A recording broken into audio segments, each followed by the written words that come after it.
Ladies and gentlemen, welcome to the Geeks and Noobs podcast. We are back, and let me say, as it is a certain day... Boy, I have missed y'all. Whoa, that was weird.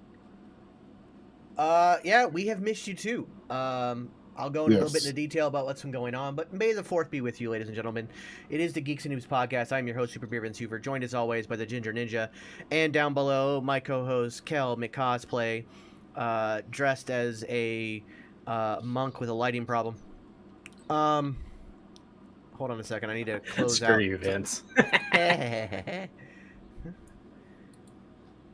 It's when those what are those monks? Those chanting monks that were really famous in the 90s. Gorganian monks. Yeah. What's up, dude? Glad to see you back, Vince. May the 4th be with you. Dad Hat, how's it going? Thank And you with so you, much. sir. Thank you, Dad Hat. And with you, sir. And also with you. Let's go full Catholic with this. It is, every time I hear "May the 4th be with you," I always, and also with you. Yes, it's good to be back. Like I said, I'll go to that. I'm here for the wise old bearded wizard man content only. Derpy Entertainment, thank you so much for joining us. Appreciate that over there on YouTube.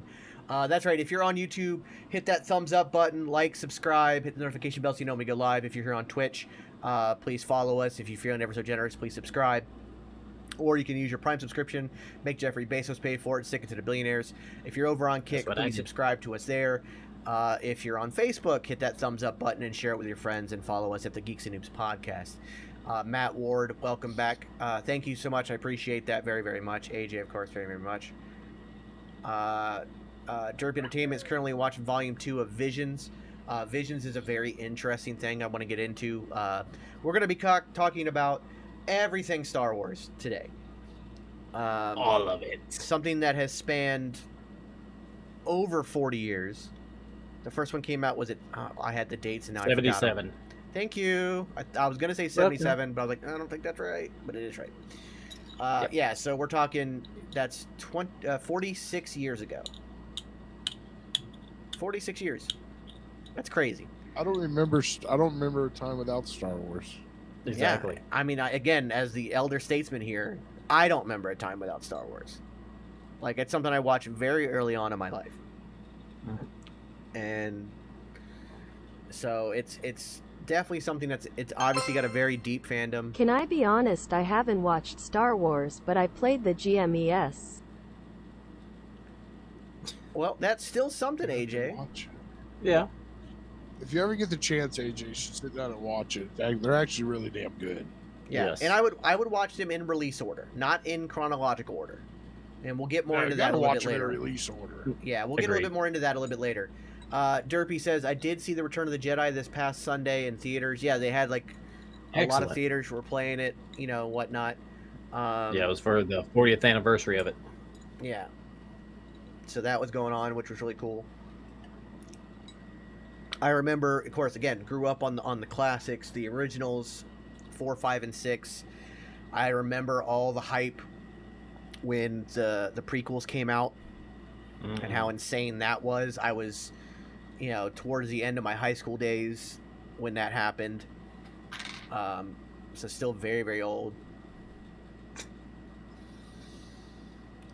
Yeah, I ended up yelling 1 to 6 only matters. It ends here. And again, and that's part of it too, is that there's a lot of controversy when it comes to the Star Wars fandom as well, which is one of the reasons we actually don't talk about it very often on here. But which is sad. I actually happen to like the sequels. I do feel there is definitely a pacing issue with the jump in directors, like the way the storytelling was going. That is that's very apparent. But I actually like Rey. I like her as a character. I thought she was really cool. I didn't think they tried to shove any kind of agenda down her throat with it. I really felt like she organically grew.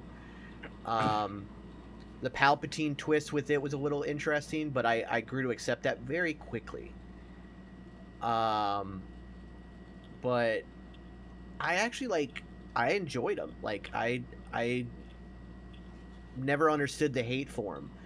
At the same time, I always also found it interesting that the people who are now praising the prequels and hating the sequels were the ones. I got you, Derpy. Were the ones that were before the sequels released. The prequels were the worst thing that ever existed. They were the death of Star Wars and da da da da, and Jar Jar Binks was the Antichrist, which he could be in a sense. He should have been, which we can according get more to the into original story. That'd have been awesome. Yeah. Dick. Guess who's here? Ladies and gentlemen, Tommy's CFO, the honorary CFO of the Geeks and Noobs. Tommy is here. Welcome, Tommy. Good to see you again, my brother. Nice to see you. She lives. Yes, she lives. Yep. And now her text is pink. I need to change the font so it's easier to read on screen, but we'll get there. I'm still playing with her. Yeah. Wait, I didn't say what? That's not what I said. It's an AI, Vince. Well, that's our future, bro. Yeah. Not mine.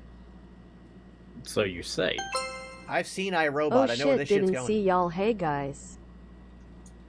he's like, I don't care about you guys. I'm here for the lady. Yeah. My thing is the sequels make the prequels look like a masterpiece. See, that I don't agree with. I still think the prequels are kind of shitty. I think they're very like he went full green screen, full like it was. The best thing I can say about the prequels is that he went for it. He had a vision of what he wanted to do Absolutely. and how he wanted to accomplish it, and he went for it. He went for it. I will say that he probably went for it a few years too early. Because even back then, it felt very like, oh, this is very much entirely shot on a green screen. I feel like if those movies had come out a couple years, like maybe 5 or 6 years later than they did, they'd have been great. Derby says, I think the sequels made Star Wars a joke, particularly Last Jedi. No, this, let me actually clarify that. The Star Wars fandom and the toxicity in the fandom made Star Wars a joke based around The Last Jedi. I think The Last Jedi is actually a good film. I enjoy it. I've watched it several times. I like it. Like, again, my issue is that in the 3 sequels, there's a disconnect in the storytelling between the first, second, and third sequel. Because of Rian Johnson having his plan and then J.J. Abrams. I think had there been more discussion and a better planning, it'd have been better. But there's a definite disconnect a bit in the storytelling, which does hurt it. Which is what, like... Let's face it. The original 3 were lightning in a bottle. Absolutely. Oh, they're like Back to the Future. Yeah, they're lightning in a bottle. Yep. Now, here's where it's different. With Back to the Future, they had plans for a trilogy back when they started it. And while Lucas had the idea of, like, I kind of want to make 3 films out of this, he had no plan. The reason that Luke and Leia kiss in the first, and have that sexual tension is because he didn't ever plan on them being brother and sister. He'd never planned on Darth Vader being the father. That all came kind of organically through the storytelling process. We could have had that in the sequels if we had one person doing it like Lucas did those films. We didn't have one person doing it, and that's where the disconnect comes in. But when you have a fully fleshed out plan and universe, that's where you have... Cheeky's Tommy. I missed that. Oh, real quick, not to cut subject. Yeah. Me and Tommy hung out Monday night.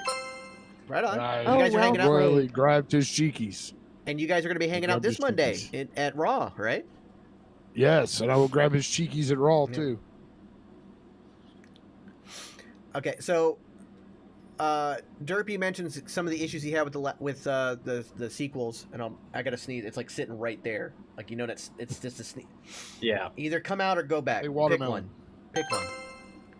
Yes, I won't have a voice after the show. Yeah, and Cody's back. Cody got drafted to Raw, so you're safe. But so Leia flying in space and not dying. Here's the reality of that: you can survive in space for a bit.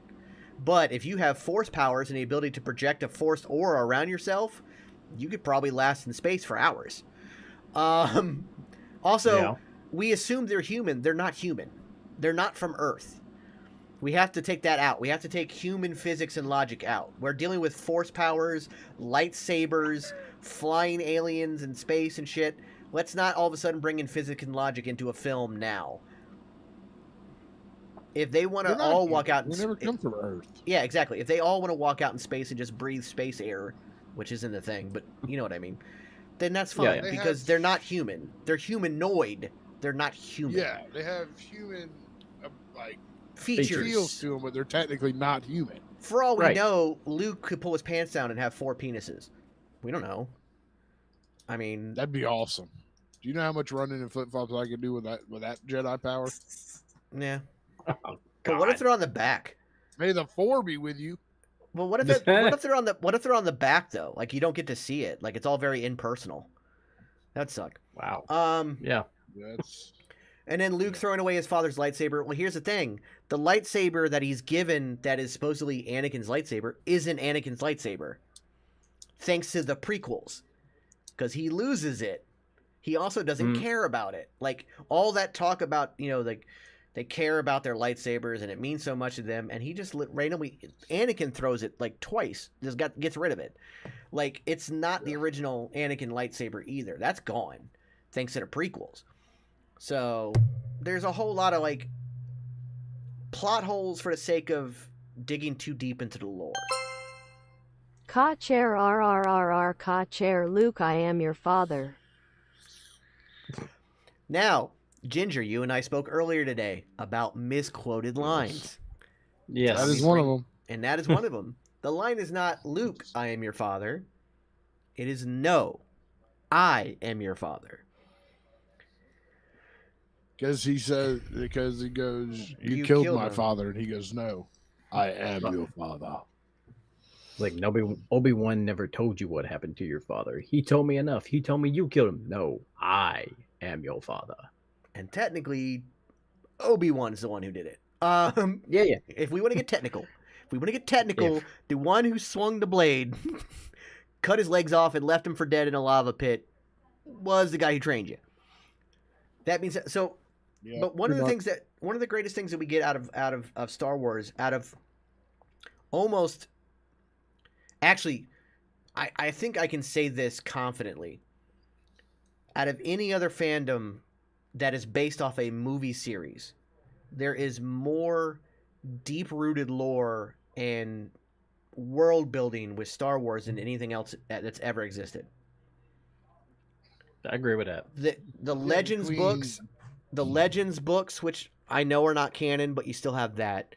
All the connected comic books that are canon, all the connected television shows that are canon, all the stuff, like there's literally just sites dedicated to fan lore and lore that gets confirmed as canon.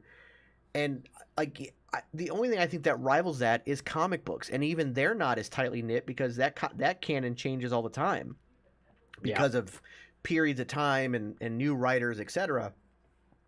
Like Star Wars has its own like legit Bible now, like of what is lore.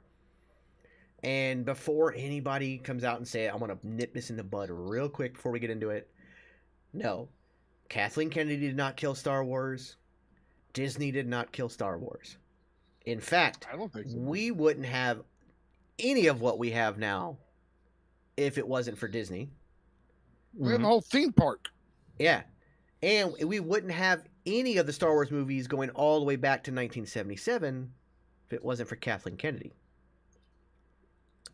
Kathleen Kennedy is a long time partner of both George Lucas and Steven Spielberg. Those movies exist thanks to Kathleen Kennedy. And she has done a wonderful job. So let us not shit on anybody here. Nobody killed anything. There's nothing wrong with it. If you don't enjoy it, that's fine as long as you have legitimate reasons. But let's not hate on it because they made a woman a Skywalker. And I appreciate her taking the name. It's about adopted family. That's one of the things, like, Han became Luke's brother, not through the marriage to Leia, but through their trials and tribulations. You know, all of that stuff, it's about found family as much as it is about family. Because, the found family of Obi-Wan being a father figure versus his father being a shitty, Sith Lord. And, I mean, can we talk about the fact that what is one of the greatest villains in all of cinematic history gets the shittiest and quickest redemption arc in 5 minutes? Yeah. How does that guy get to be a Jedi Force Ghost? He murdered, like, look at what he did in the prequels. He murdered countless people, including tons of kids. But because he threw Palpatine off the thing and finally tried to save his son, he suddenly... Nah, that's not how that works. See, that to me felt rushed. Sorry, off topic, but the Panthers just took the lead over 3-2 over Toronto. Right on. The Lightning got knocked out in the Oh, BS that's game. something else I did Monday. What'd you do Monday? Watched a hockey game for the first time ever. Oh, Nice. I love hockey. We need to go to a hockey. I want to see Ginger at a hockey game. I need to take him to a hockey game. I think that would be amazing. Listen, it's intriguing on TV. I miss going But to Tommy hockey did games. have a question in the chat.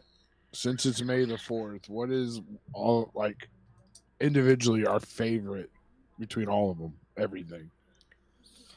Okay. Good Mine's going to be a question. weird answer. Of course it is. It's you, Ginger. So, I like the video games. Oh yeah, they're classics. I do like a lot of Yep. the video games. I think... Like, I think Empire Strikes Back still sits on On The- top, yeah. on definitely. top. It really does. I mean, and not just for Star Wars, but as sci-fi in general. It's one of the greatest just sci-fi fantasy films of all time. And remember, Star Wars is a space western. Let's keep that in mind. Very much. It's based on Seven Samurai, which is also based on westerns. And but I will say that I actually enjoy Return, because before we had the prequels to hate on, what did everybody hate on? Return of the Jedi. Return. I like the Ewoks. Yeah. I really do. I even like the Ewok movie. Yes. Um, Caravan of Courage and Battle for Endor. yeah, Battle for Endor especially is cool. Oh yeah, that one's But sick. Caravan of Courage is great, and for all the worst reasons. But like, Mhm. I like Return of the Jedi, even though, like I said, like, it felt like at the end it was like, you have to look at, like, George Lucas had gotten himself. He went from having no, like, he had like an outline but no real plan, to by the time the plan had come to fruition, he needed a whole other movie to really finish it. Yeah. And he rushed it instead to finish it in a trilogy. I loved the Ewok cartoon. Yeah. Yep. People also hate on the Christmas special. I don't blame them for hating on that. That is really hard to Yeah. watch. I mean, that is Um, the worst thing of Star Wars ever. Yeah, that's really hard to watch. Mandalorian has been great. Amazing. I think that's been a lot of fun. I've never liked Mandalorian's I never liked Jar amazing. Jar Binks. I never liked Jar Jar Binks, and I still don't like him. Yep. I I don't think tolerated him. I didn't like him, but I tolerated him. Yeah, I don't even tolerate him. There's nothing redeeming about that character. I feel very bad for the Nothing. actor. I No, feel Jar Jar very is a- bad for the actor. He did get his comeuppance though. Yes. He did get his comeuppance in Star Wars by being, spoiler out there, the one that rescues Grogu from the temple. Yeah. Mm. And rightfully so, because he took so He much deserves it. shit. Yeah. Yeah, he got so much shit after Jar Jar Binks. I mean, he tried to kill himself. That's how bad it got. Well, because he was So, getting to death. see I him mean, the get guy was his getting full death identity threats. is cool. And the thing is, Exactly. it's not even his fault. The character's written that No. way. And it was one of those things that, like, in hindsight, yeah, it probably was a bit of a racial stereotype, a little bit. And that's sad. And that sucks. And that guy went through hell and gave up on his dream of acting for so long, and Yeah. like you Ahmed said, Best almost killed is himself. The actor's and, name. yeah, and just I'm glad he got his redemption. And Yeah. what about the Family Guy Star Wars episodes? Those are brilliant, all of them. Yeah. Um, Love those. but so like, there's kind of a jumping off point to something I did want to talk about: the just cultural impact of Star Wars. Like you mentioned, we have a theme park, two technically. Holly, how's it going? May the fourth be with you as well. Hey, Holly, how are you doing? Yeah, I mean, we have two theme parks. We have coastal theme parks. There is a ridiculously expensive Galaxy's Edge hotel. There is a Star Wars themed cruise. Yoda good. We have one of the greatest songs of all time, which is Yoda by Weird Al, Yoda. thanks to Star Wars, which I got to see live, and that was life altering for me. We have Oh, Spaceballs. Yeah, Spaceballs. We have Spaceballs. Can I Thanks to forget it. about Spaceballs? Really, truly one of the Is best Spaceballs a Star parodies. Wars parody? 1,000%. Oh yeah, absolutely. 1,000%. And they were only allowed to do the parody if they didn't sell any merchandise, which is why the whole joke of him having the merch store in his cave is there, because they couldn't actually sell any merch because they would have been sued otherwise. They were allowed to do the parody, but they were not allowed to sell any merchandise for Spaceballs. I'm still pissed off. I never got my Spaceballs, the flamethrower. Yeah. But, like, we would never have had that class. Rick Moranis in his best role ever as Darth Helmet. Like, come on. I'm surrounded by assholes. I love that movie. Yes, sir. So Oh, yeah. good. So good. So good. I mean, that movie gave us so many quotes. Probably more than Star Wars. It easily has more quotable lines than the first three films. Yeah. Here's the Schwartz.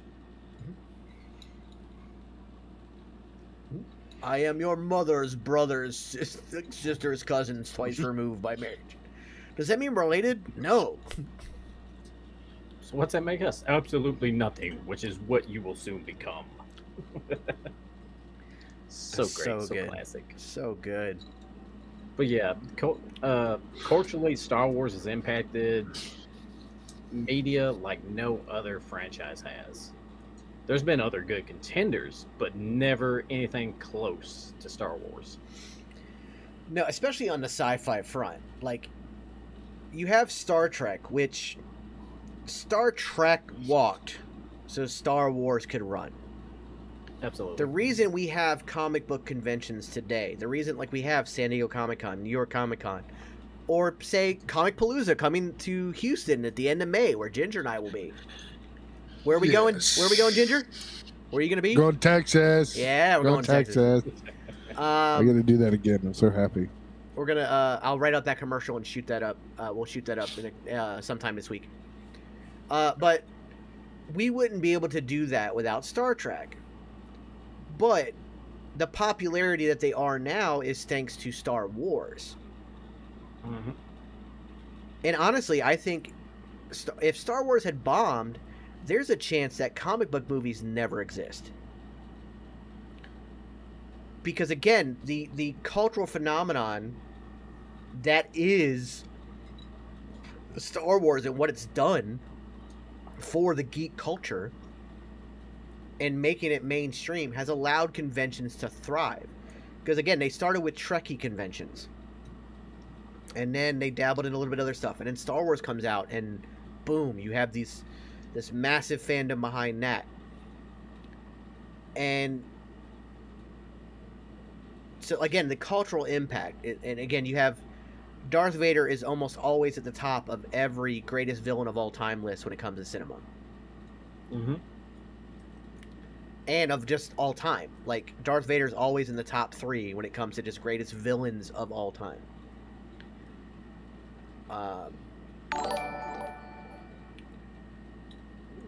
The Uncensored Society, thanks for the follow. You got yourself a dancing penguin.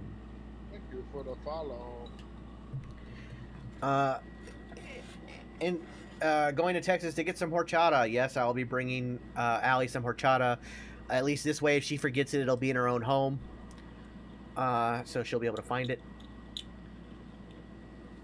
But you cannot deny the cultural impact that was Star Wars. And it has shaped everything out there. like social media, like there's like between Star Trek and Star Wars, you think like the reason we have cell phones the way we do is thanks to Star Trek.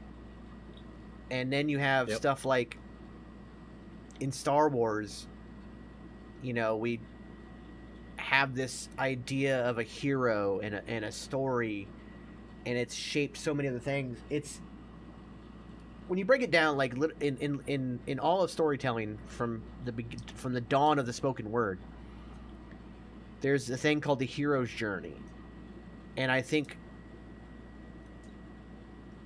there's not a more blatant, perfect representation of the hero's journey than the original Star Wars trilogy. I mean, they use it to this day in colleges to teach the hero's journey. Yep. And I think the Skywalker saga as a whole, and now there's talks we're going to be getting some kind of like a spin-off film that's supposed to take place, I think, like 15 years after the end of The Last Jedi, where Rey has tried to bring back training Jedis and bring back the way of the Jedi and the Jedi Order. And we're going to see the return of, like, John Boyega, as terrible as he was treated, has agreed to come back as Finn. I don't know if Oscar Isaac will return as Poe Dameron. I would like that. I love Oscar Isaac, so I'm all for it.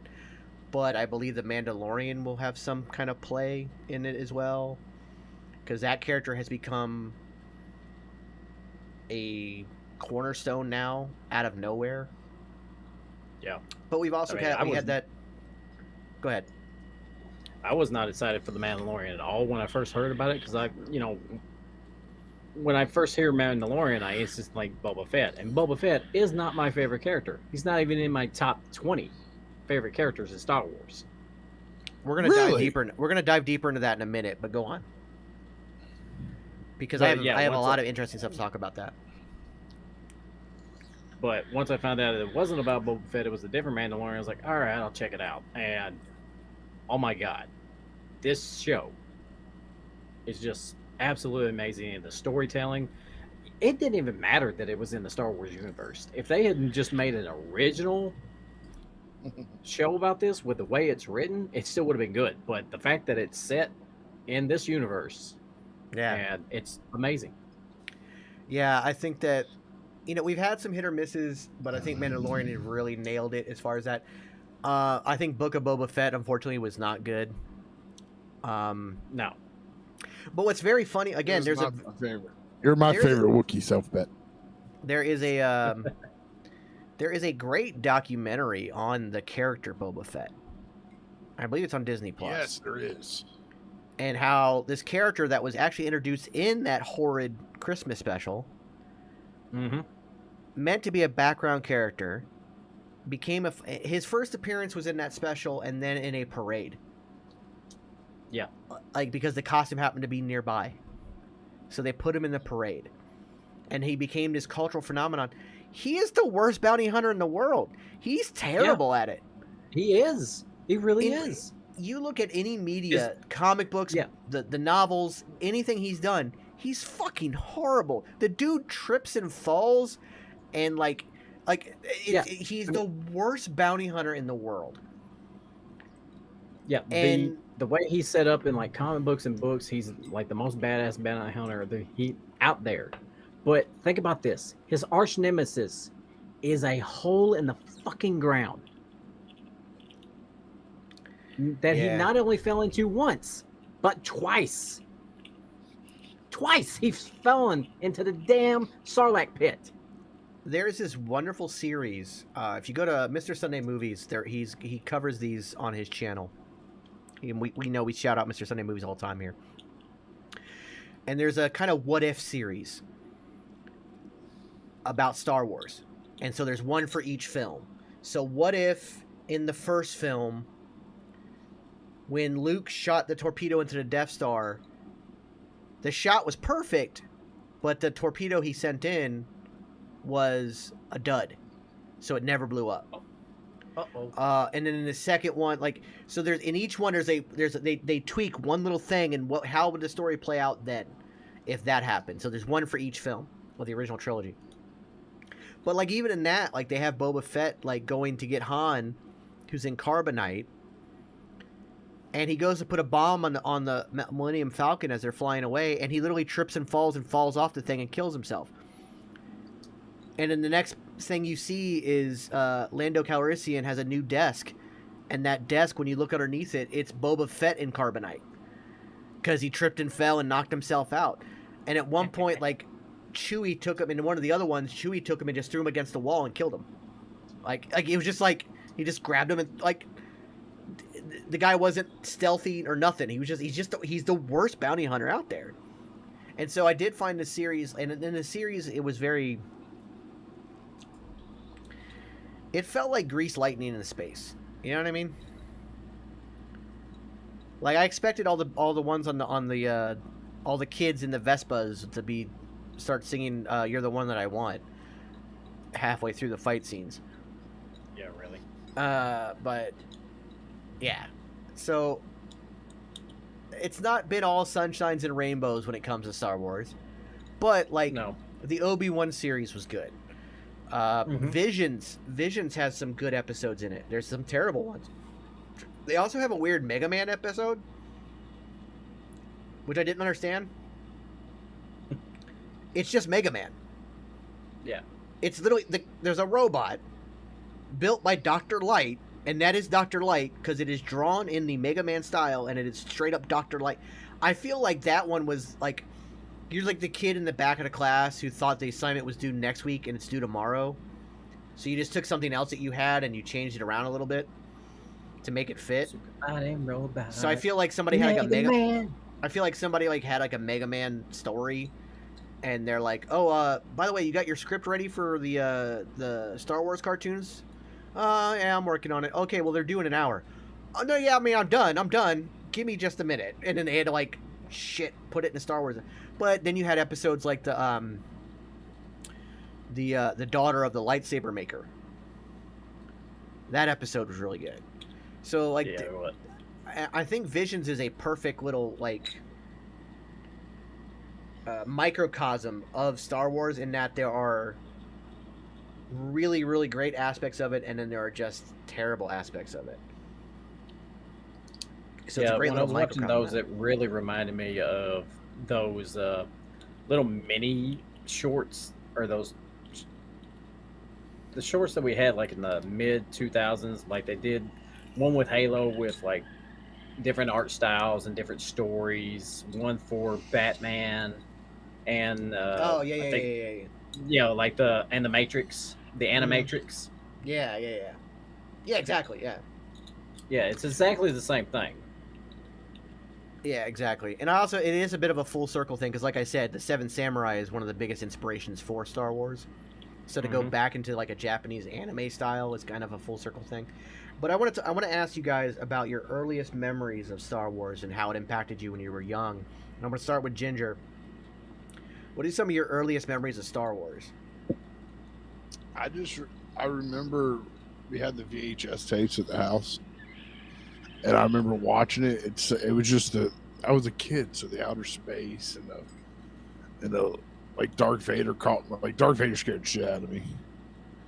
Like, but as I grew up with it and all the prequels and then the sequels now, and you kind of find your way to relate to different characters through the whole thing. Like everyone's felt like Luke and felt lost and not knowing where he's meant to be.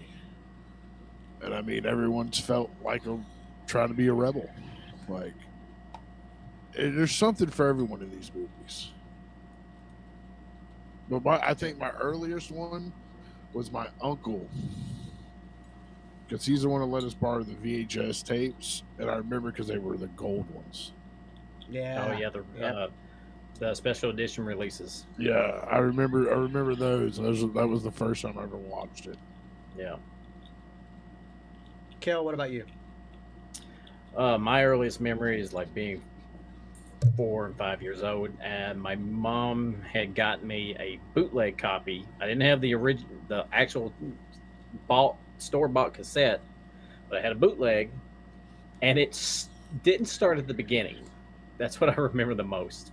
So for years, I did not know about the opening, the crawl, the how Darth Vader captured Princess Leia. I knew nothing about that. Then a few years later, when that tape got ate up, my mom got me another bootleg copy from a friend of hers that had the entire trilogy on one cassette. So then I was finally able to watch the very beginning of A New Hope all the way to Return of the Jedi. And, I watched those at least once a week. I could not get enough of them. And, I find a few original action figures here and there, and I might still have them. I don't know. But then interesting thing happened in 1996, I believe. It was when we got the Nintendo 64 came out, and one of the games for it was Shadows of the Empire. I was like, yes, I need this system. I went out to work for my grandparents, neighbors, mowing lawns, doing whatever to earn money, and I bought myself the N64. And that was one of the first games that I bought with it was Shadows. And I played the ever-loving shit out of that game. It's a great game. Yeah. And then, years later, I found out that, Shadows was not just a marketing tool for the N64. It was a beta test to see if the general public wanted more Star Wars stuff. Yeah. And Han shot first. Absolutely you did. And anybody says differently is an idiot. Well, if you've seen the remasters where they've added all the extra footage and stuff, you can absolutely see that he fires first. Mm-hmm. It's clear as day in that. Yeah. Star Wars racing game for the 64. Yeah, they came out like in 1999 after the first Phantom prequel. Menace. Yeah. But yeah, then after that, about December of that year, they got announced that Star Wars was going to remaster the original trilogy for was it the 30th? No. Yeah, it was the 30th anniversary of A New Hope. Was it 30th or 25th? Might have been 30th. 25th. One of them. It's one of them. Yeah. I think it's 30th because that's when. Yeah, I think it's 30th because they did the same thing for Back to the Future. They did the same thing for Back to the Future. Yeah, so with the 30th, we got the remaster, the special editions with new added scenes. And, I was there in theaters. May not have been there day one, but I was there. Rewatched them all. Absolutely loved it. Couldn't get enough. And then, then we started getting more games, comic books, more books. And it just took off. I mean, Star Wars fever was at its highest. And then, 2 more years later, we got the original prequels. And I was there for all of them. So there was never a time in my life that I didn't have Star Wars. It's always been my crutch and my nerddom. That was the first thing that really, really got me into sci-fi and fantasy and nerd culture. And I've never looked back since. Yeah, it can definitely suck you in for sure. I remember my first memory, I was about probably 5 or 6 years old. I actually saw Return of the Jedi first. Like that was the first one I ever saw. And then I got to see all 3 of them. And what's funny is that the reason I even got to see Return of the Jedi was because I had really loved the Gremlins movie. And so my mom's thought process was, well, if he likes, Gizmo and the Mugwais, maybe he'll like the Ewoks. So then she had me watch Return of the Jedi, which of course I did. The Ewoks are great. Widget is the best. And then I watched, the Ewok movie, and then got to watch all of the Star Wars movies together, and I was like, oh, this is actually really, really cool. And, you know, I think what's really cool too, and again, to shout out one more time Mr. Sunday Movies, because he has like 100 videos on Star Wars lore and stuff. There is a comic book that came out, because Harrison Ford originally was not going to come back. Yep.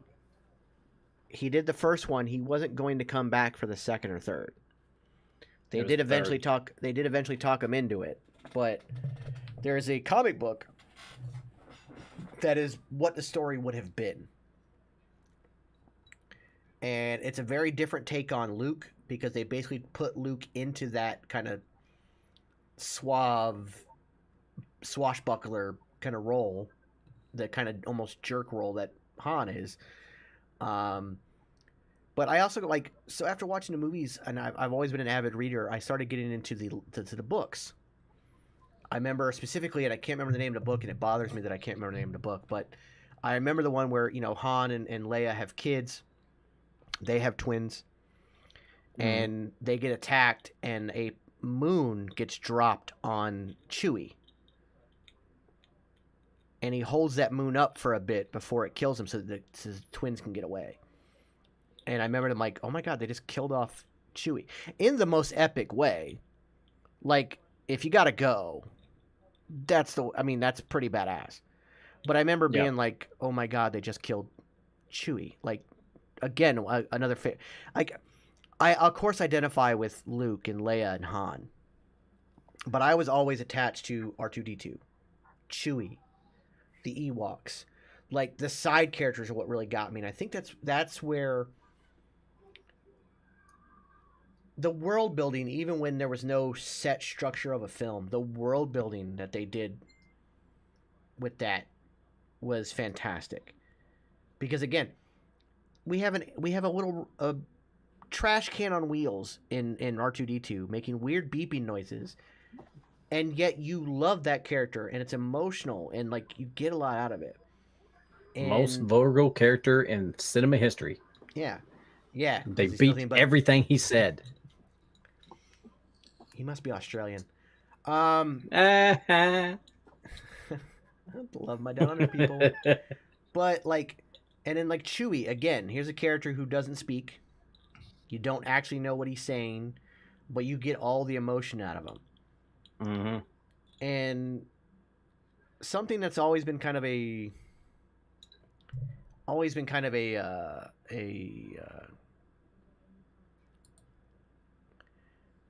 crux for George Lucas has been writing human dialogue.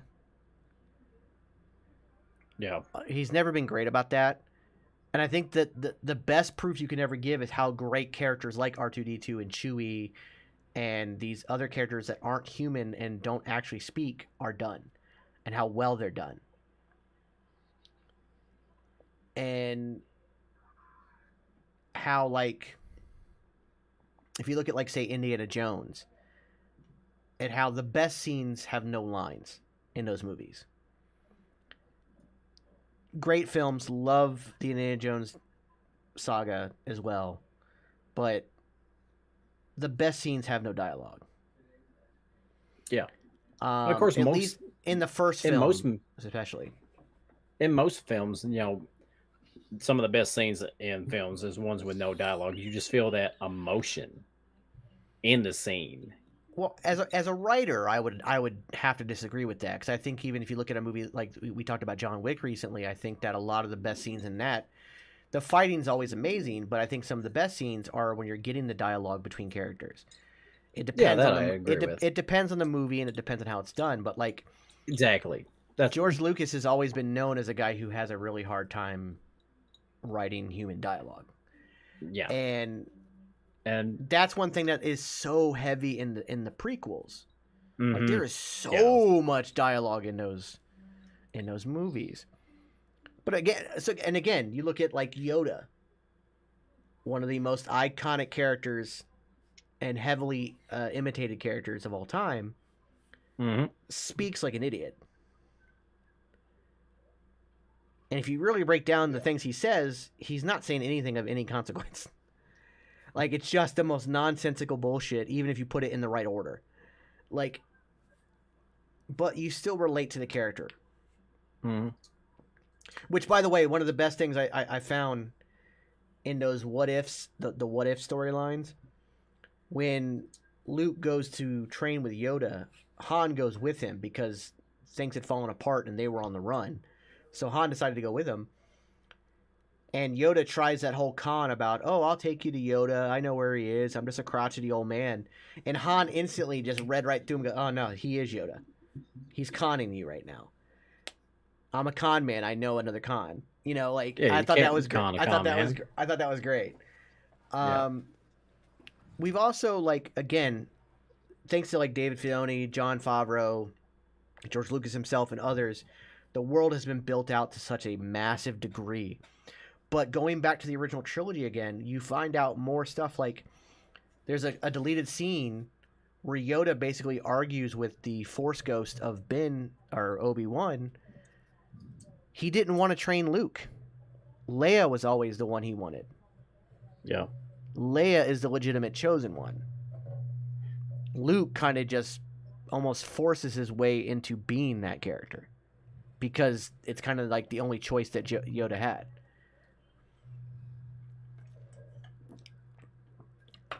So it's little things like that. There's little nuances. We got the Osaka series coming. We've got the Clone Wars cartoon, something else that was added into the lore, which I think did wonders for fixing the prequels.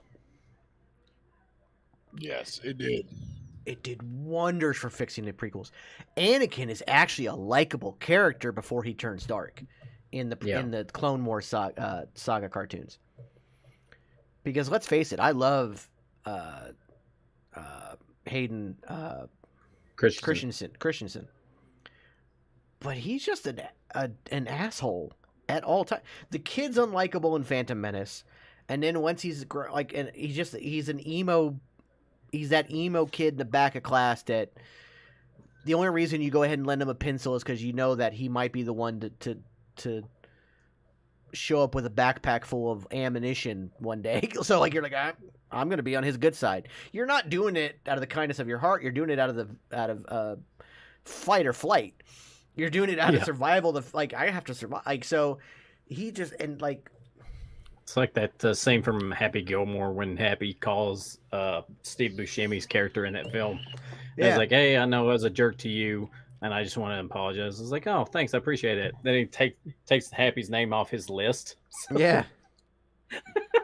It's exactly what it is. So, like, I want to get your guys' pitch for a Star Wars story. What is something you would like to see?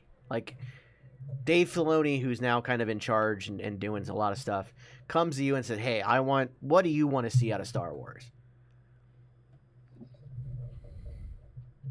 I want to see some more live action Darth Maul. Agreed. Yeah. They teased it in Solo. Yeah. Mm-hmm. But I want more of his story live action. Well, I do believe, aren't we going to get more of him in the Ahsoka series? Maybe not. I don't know. But there's a lot there. That character was very well wasted. And even when they brought him back in the Clone Wars, I feel like there's so much more that could be fleshed out with that character. I agree. Something with R2-D2, AJ says. I'd be down for that. I would like to see just an expansion of the universe. You know what I mean? Like, I'm really cool. Like I said, if they're going to show us a 15 years later and Rey is trying to rebuild the Jedi Order and all that, I'm cool with that. That's great.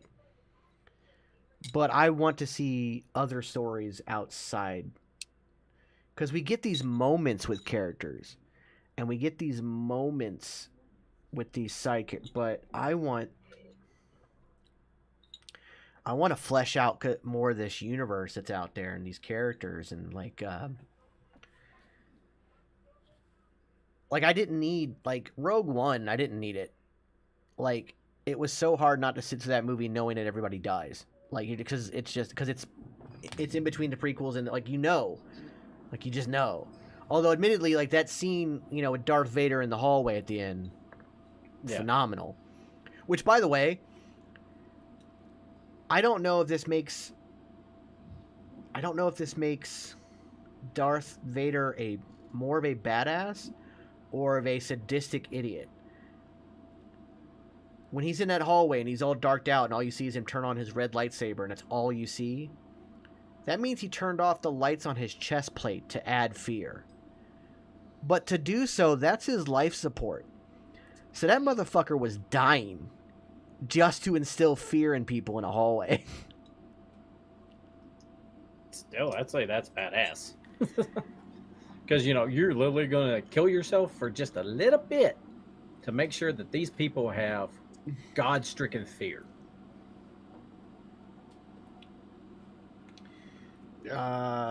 Jason says, I want more of the Grey Council. They've kind of dismissed the Grey Council as part of canon. Like, I know that's in Legends. And I would like to see maybe some of the Legends, because there's some really good Legend stories. So maybe some of that come to life as well.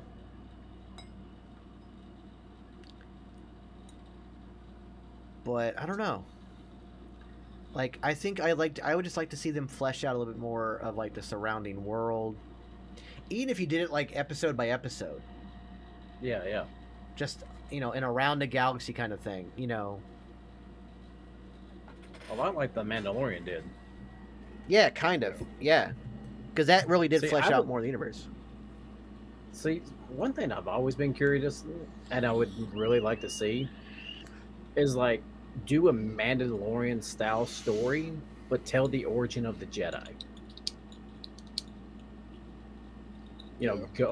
Go to you start seeing people have Force abilities and not really understanding it, and maybe one person understands it a little bit more. He like meditates on it, and the Force speaks to him and how to use his abilities, something like that. And then you can go out and start finding other people and expanding even more. That's something I would love to see. Yeah, almost like what am I thinking of?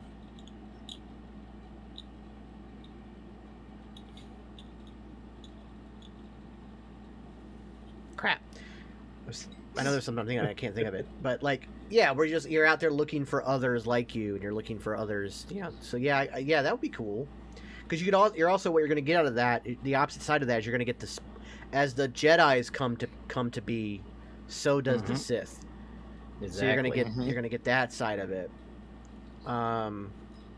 Which, by the way, that whole there can only be two Sith thing has never held true ever. Yeah. Nope. Right, You go had back Darth- and read any of the Legend books. Darth read Sidious, Darth Maul, General Grievous. Like Darth- you had Darth all these Revan from Star Wars: The Old Republic video game. all existing at the same time. Yeah. Like there was more than two. Like, so maybe flesh that out a little bit.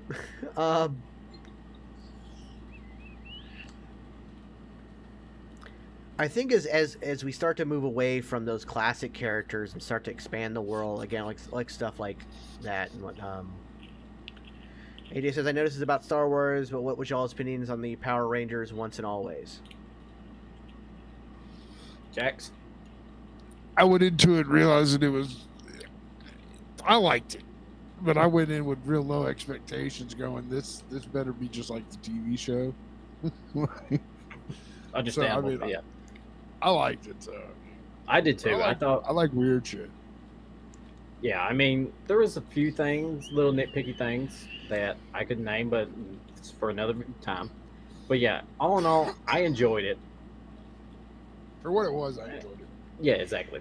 Do you want to know the one criticism that I kept seeing, and this makes no sense to me whatsoever, was, wait, it's the Power Rangers, but they're older? Well, yeah, no shit, that's how time works, dumbass.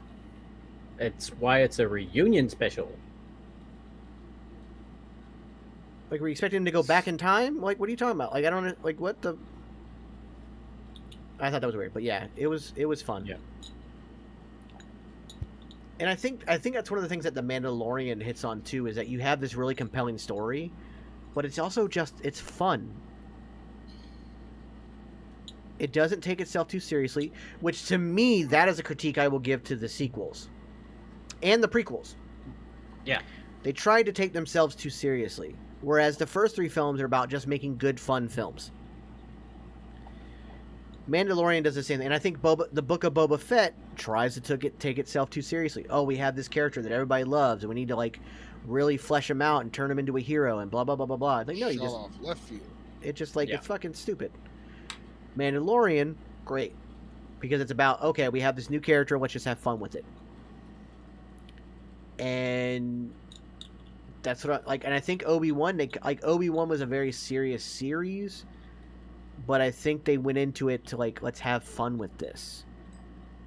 Yeah. It's already laid out for us. The story's already there.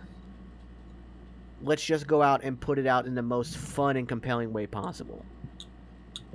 Because that, like Rogue One, was a story we knew but didn't know. You know what I mean? We knew how they got the plans for the Death Star, but we didn't know all the details and ins and outs of it. But you knew they were all going to die.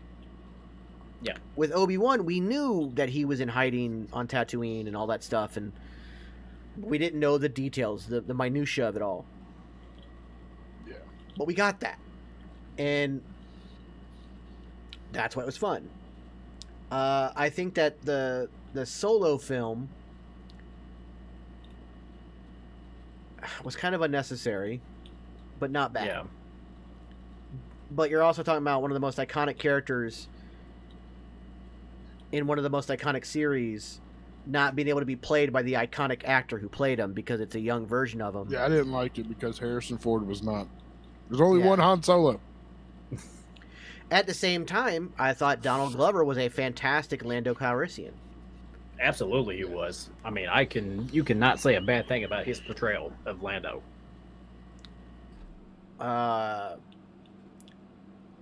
But again, I didn't really like that movie. Felt unnecessary, and yeah, man, he just didn't feel like Han. Yeah, and not the fact that he wasn't Harrison Ford. It's just his mannerisms. You know, it was like me doing a Han Solo impression. What is one of the greatest things about Han's journey in the trilogy, in the original trilogy, is him going from scoundrel to hero by the 3rd film. Yes. But they do that same story in one film in Han. So by the end of Solo, he should have already been in the hero's mentality. Yeah. Agreed. And not a scoundrel. So that's one thing I'm going to complain about the recent Star Wars comics, because I was reading Marvel's Han and Chewie, and it was just so boring, and just their dialogue was just like, what are they talking about? And the same thing for the Obi-Wan Marvel series that they just came out with a while back. It was just, I was hoping that it would be like, because it came out right after the Obi-Wan series on Disney Plus. So I was going into the mindset that, we're going to see what he's doing like after or maybe before this series.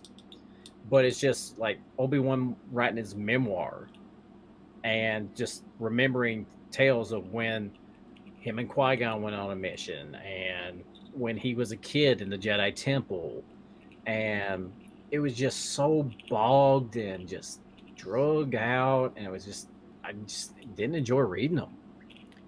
Yeah, I think what happened is, and I think what happened with the comics is the same thing that happened with the movies. You had that recent Darth Vader comic run, which was insanely good.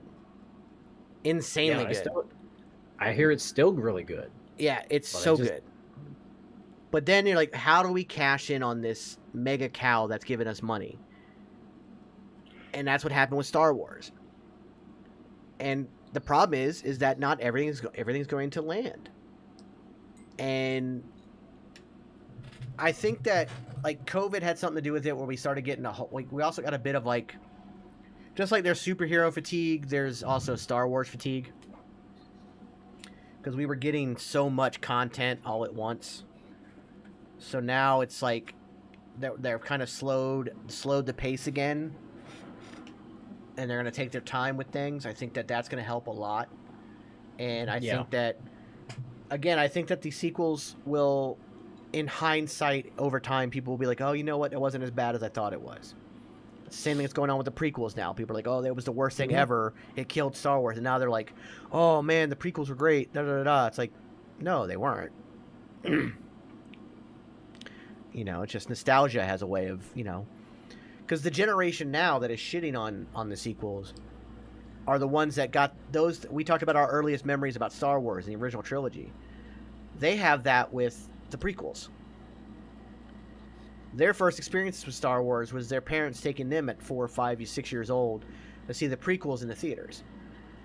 And then them going and seeing the originals after. So you're going to get another generation of that. I think Star Wars is something that's going to be able to keep going. Obviously, Disney's invested in it if they put a theme park on both coasts. Yep. You know, they're very much invested in Star Wars, and they did pay like $10 billion for it, so I'm sure they're going to get their money out of it. But all in all, it's like Star Wars has just got that thing. We as fans have to do better because, unfortunately, Star Wars fandom is one of the most toxic fandoms there is. That being said, if we really just pay attention to the story that they're trying to tell and the moral of the story they're trying to tell, we can just have fun with it.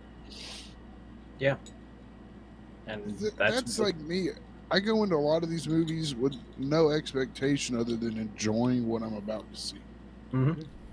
And if you break it all down, do I have nitpicks about all 9 movies and all these spin-offs in it? Fuck yeah, I do. Who doesn't? You'd be wrong. I would call you a liar if you told me you could watch all 9 Star Wars movies and not nitpick something. Mm-hmm. Yeah. Oh, for sure. Yeah. As a fan, though, just do what it says. Be a fan. Enjoy it.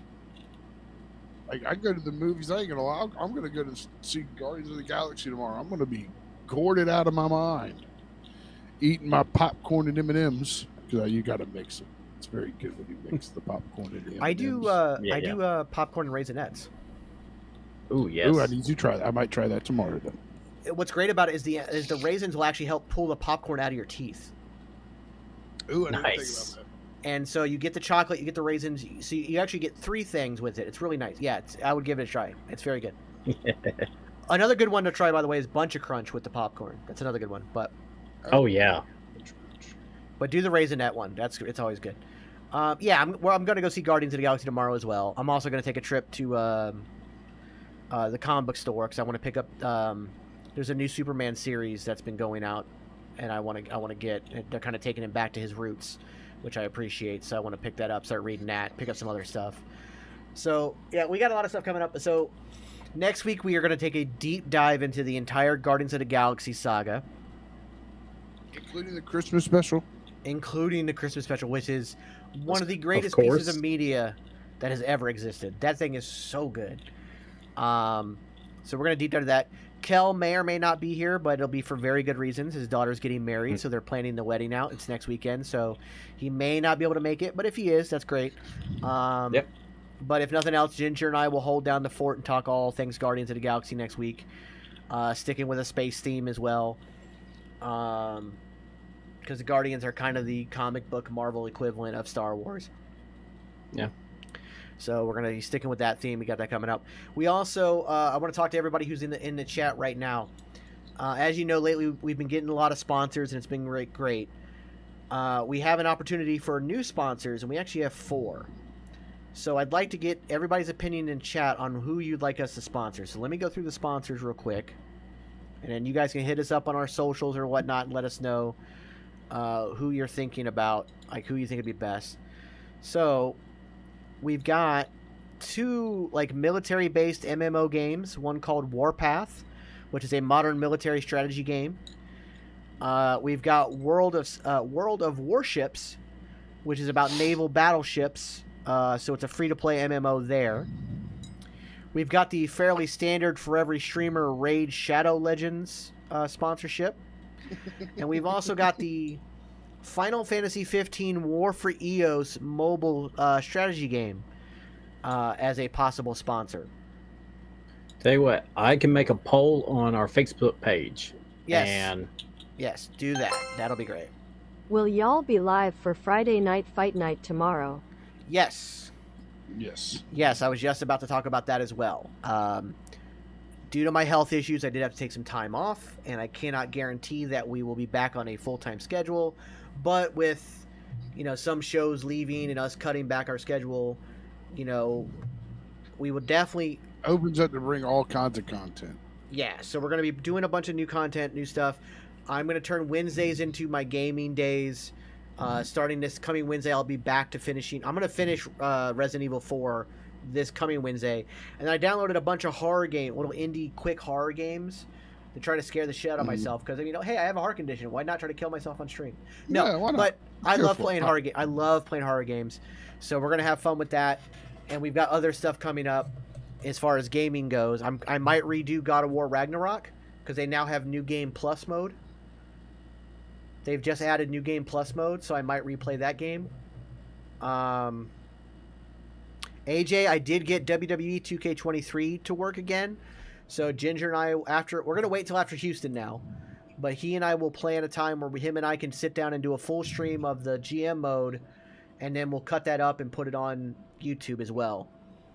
But Thursday nights will be, the Geeks and Noobs back in full force. Friday night fight night on Friday nights. Tuesdays, Wrestling with Toxicity and the NXT watch-alongs. We're also going to recap Monday nights on Tuesdays because we're not doing Monday night watch-alongs anymore. But I'm also going to start doing IRL content. I'm going to start doing, as part of my recovery, is I'm going to start doing more hikes and more outdoorsy stuff. And I'm going to stream that stuff so you guys can come along with me on my path to recovery. So we got all kinds of stuff coming up. Once again, keep in mind on what you want us to sponsor, what game you might want to play with us, be it Final Fantasy 15 War for EOS, Raid Shadow Legends, World of Warships, or Warpath. Cooking streams is another one. I just got a bunch of brand new pots and pans. And I've got some other stuff I'm working on so I can get the kitchen stuff set up so I can start doing cooking streams as well. That's also coming, AJ. Yes, thank you for reminding me. If that's something else you want to do, I'll get all the geeky cookbooks and we'll start making Star Wars food and Harry Potter food and all kinds of stuff. So that'll be fun. yeah, I got the Supernatural cookbook and Ghostbusters. Yeah. Yep, I'm going to need both of those. I don't have any cookbooks. So I think all of that's all coming and more. Are we going to do a watch-along Saturday? Oh, yeah. We got... I have prior engagements this Saturday. Yeah, I don't know if we're going to be able to do that this Saturday for Backlash. We'll make a final decision by tomorrow night on if we're going to do the watch-along. So when we start Friday Night Fight Night, we'll make the announcement whether or not we're going to do the watch-along. I forgot that was this Saturday. Damn. So we'll see how it goes. But, ladies and gentlemen, that's going to do it for tonight's episode of the Geeks and Noobs podcast. I'm, of course, Superbeard Vince Hoover, joined by Ginger Ninja and Kel from Cosplay. As always, if you're on Twitch, please, hit that follow button. Please subscribe if you're feeling ever so generous, or use your Prime subscription to make Jeffrey Bezos pay for it, Secrets of the Billionaires. If you're on YouTube, hit that thumbs up button, hit that subscribe button, hit that notification bell so you know every time we go live. If you're on Facebook, hit that thumbs up button, follow, share it with your friends. If you're on Kick, follow there as well. Hang on a second. I was making sure I did the Jedi mind trick so everybody would like and subscribe. We're not going to raid out tonight. I know we normally do, but there's been some issues with Twitch. I actually got an email that they're having issues with their rating system, and so I'm not even going to attempt. One of my buddies got raided the other night and it didn't pop up. Yeah, exactly. So we're not gonna do it tonight. They did say that they're working on it and they will let us know as soon as they get it fixed. So I don't want to attempt the raid and have it get all jacked up. So I'm not going to worry about it tonight, but we'll get there. But yeah, that's going to do it for the show tonight. As always, thank you guys. Don't forget to check out the merch store, which we didn't talk about, but we do have merch. So go check that out at !merch. Also join our Discord if you wanna get to know us some more and talk about ideas and stuff. And that's !Discord in the chat as well. Ladies and gentlemen, that's gonna do it for us tonight. As the great Kevin Pereira says, kiss it, hugs, and belly rubs, and we will see you guys next week.